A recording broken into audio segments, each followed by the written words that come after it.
শিশুর হাম মেজেলস হলে সঠিক যত্ন খুব জরুরি, কারণ এটি সংক্রামক এবং দুর্বলতা বাড়ায়।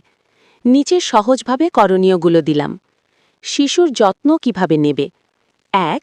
বিশ্রাম নিতে হবে। শিশুকে বেশি বেশি বিশ্রাম নিতে দাও। ঠান্ডা গরম হাওয়া থেকে দূরে রাখো। ২.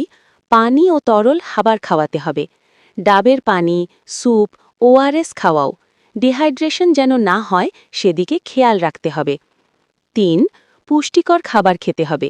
খিচুড়ি, ভাত ডাল, সেদ্ধ ডিম, নরম ফল যেমন কলা, পেঁপে। ৪.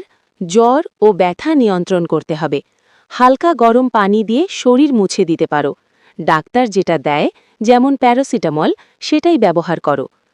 চোখ ও ত্বকের যত্ন নিতে হবে।